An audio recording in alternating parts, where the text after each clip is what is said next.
Okay, sa video na ito, mapapanood natin yung meeting de avance ng Team Paulino. Yan, first time kong nakapanood ng meeting de avance ni Team Paulino kagabi. Kaya nanghihinayang din ako dahil sayang, first time ko palang nakapanood ng kanilang meeting de avance. Kasi hindi naman ako talaga taga-suporta ng Team Paulino eh. Kasi ano ko Dick Gordon loyalist. Kaya yung mga nakaraan na eleksyon, hindi ako nakakapanood ng kanilang mga meeting de avance. Kasi kalaban nila si Team Gordon. Eh ngayon wala namang Gordon na kandidato. Kaya naghahanap ako kung sino yung pwede kong iboto. Yan, napanood ko na rin yung mga kalaban nila. Yung iba napanood ko. Kaya ito naman sa kanila ngayon, Team Paulino. Maganda pala. Kaya nandun nanghihinayang din ako dahil first time ko palang nakapanood ng kanilang meeting de avance. Sana noon pa pala. Pero okay lang, hindi pa naman huli ang lahat. Kaya alam ko na kung sino ngayon ang aking iboboto sa darating na May 12, 2025 election. Maganda yung kanilang mga platform of government pagka sila ay nanalo. Anumang mga plano nila dito sa Olongapo City, sa mga taga Olongapo, mga Olongapeño. Kaya maganda rin panoorin na paulit-ulit. Okay, dito sa video na ito, kaya aking ilalagay sa aking YouTube channel para mapanood, para meron tayong souvenir o remembrance sa Team Paulino. Yun nga lang, nung si Mayor Lenjay Paulino na yung magsasalita, hindi ko na na-video eh. Kasi maliit lang yung memory ng aking cellphone, sayang. Hanggang kay Vice Mayor Cerezo lang yung nai-record. Naputol pa, hindi pa na-kompleto, sayang. Kulang na kasi memory. 16 GB, kulang, maliit. Dapat pala talaga malalaking gigabyte yung pagka ganun. Wala pa tayong pambili. Ito ang cellphone ko, pasag pa yung LCD. Tsatsagaan ko lang. Okay, sana maging matalino tayo sa pagboto kung sino yung gusto nating suportahan kandidato. Mahirap mag-isip kung sino yung iboboto, pero ganun talaga. Kailangan nating iboto yung dapat iboto, yung karapat dapat.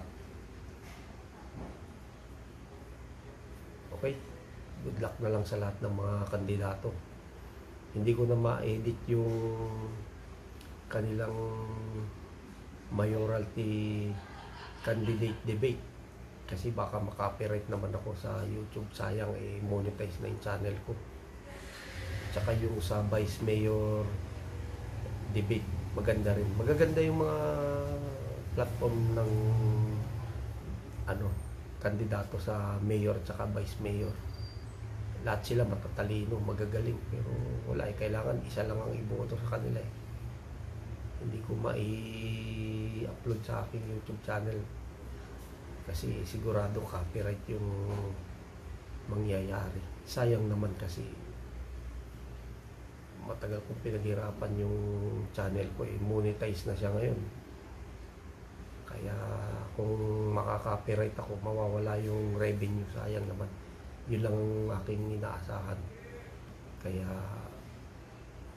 maraming salamat din sa lahat ng mga sumusuporta sa channel na yun. Okay, so dito sa Olongapo, sa darating na eleksyon, good luck na lang sa lahat ng mga kandidato. Ano man yung kanilang gustong gawin, mga plano sa ating bayan, sana maging maayos na naman.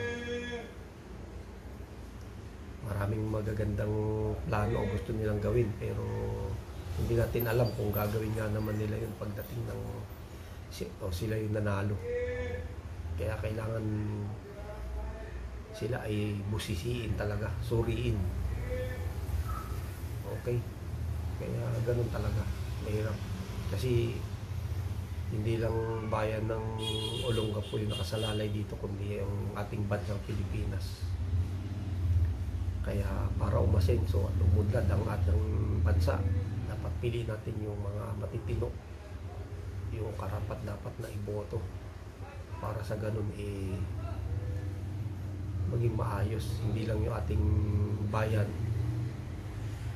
ang bansa nating Pilipinas, kundi ating mga sarili, ating pamilya, mga kaanak, kapatid, kaibigan, diba? Lahat na kailangan yung matitino.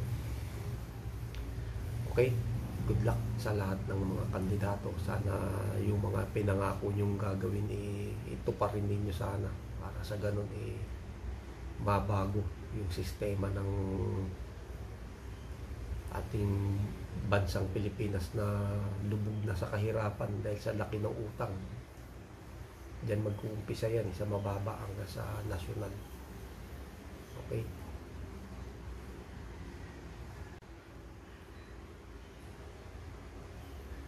Pasensya na kayo kasi yung ibang video sa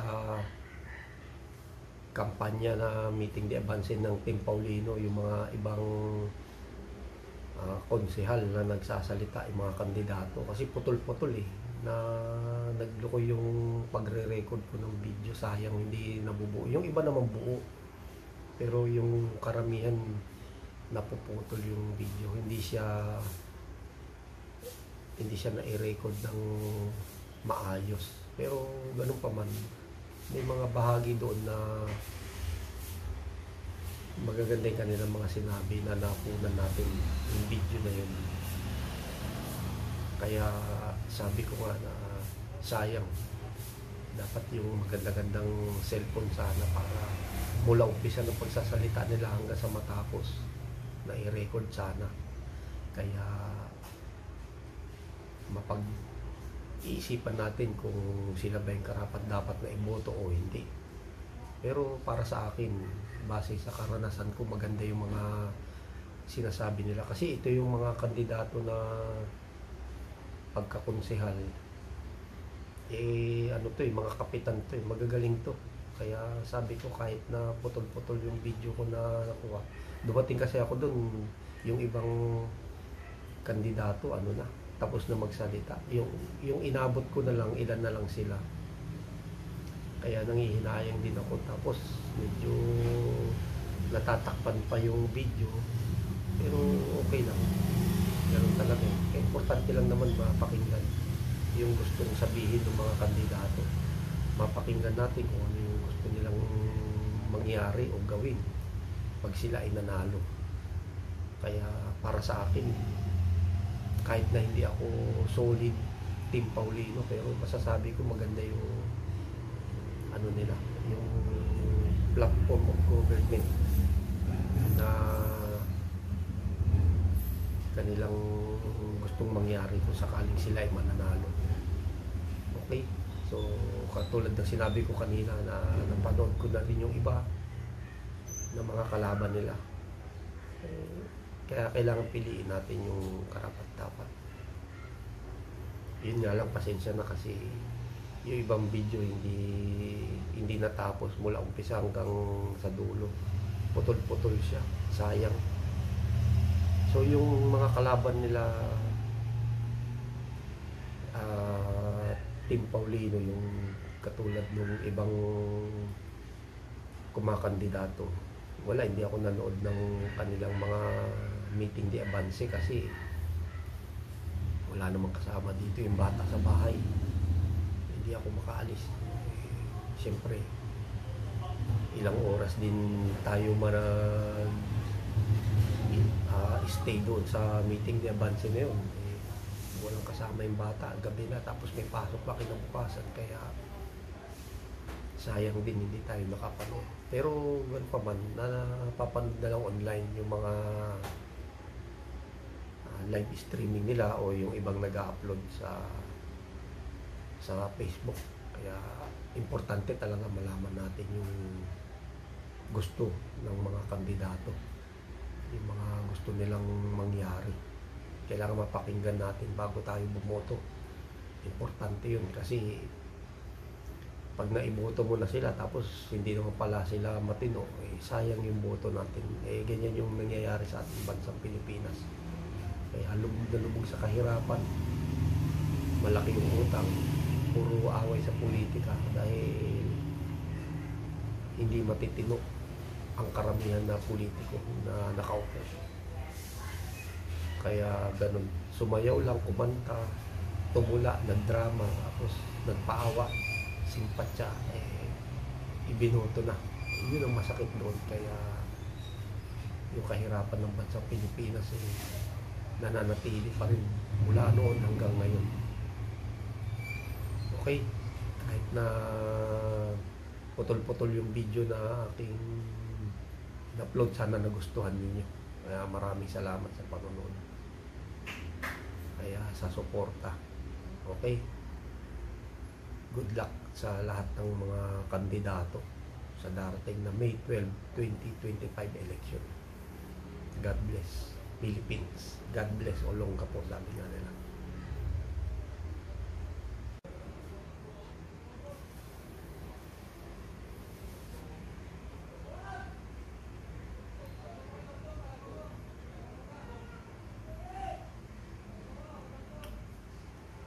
Sayang yung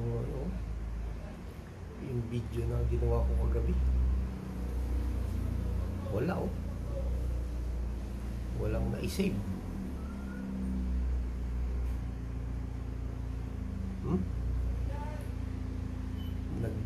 Nagbura lang ako ng para maluwag yung space. May binura lang ako para pati yung mga video na bura. Sayang.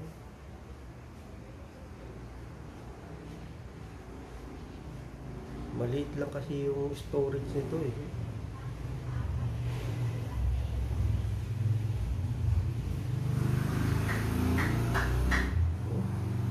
ayun lang storage niya. 16 gigabyte. Ayan yung available space niya 5.23 gigabyte. Nag-erase lang ako kanina Katulad nito, yung phone storage. Para lumuwag ka ako yung space niya.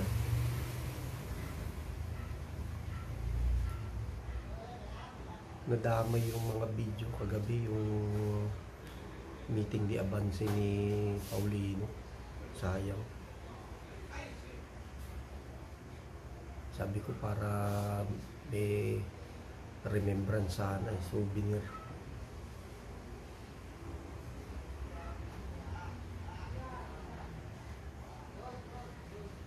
Mahirap talaga pagka walang alam sa mga ganito, pag edit.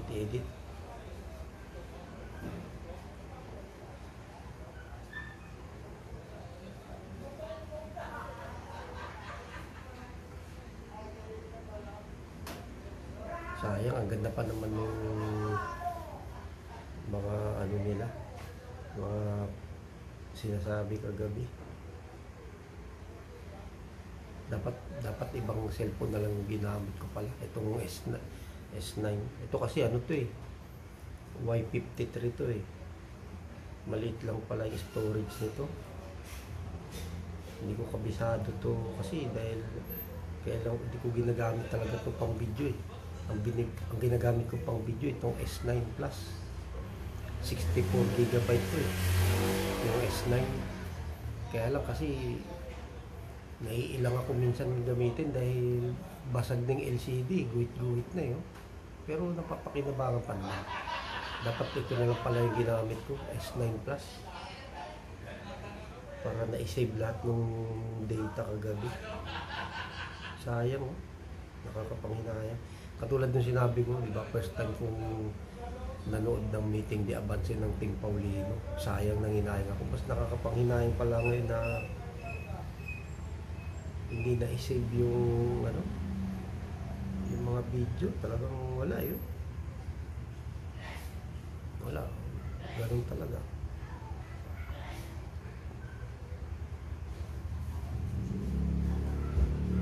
Sobrang ayaw niya ipa-upload siguro. Hindi kasi ako sanay magkalikot ng mga cellphone. Hindi ako marunong kasi nanonood lang ako sa YouTube.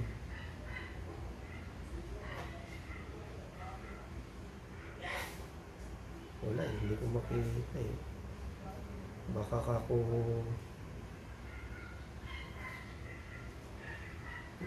ako ma-recover pa yung file, pero wala talaga. Sabi ko gagawa ko ng video para idudugtong ko na lang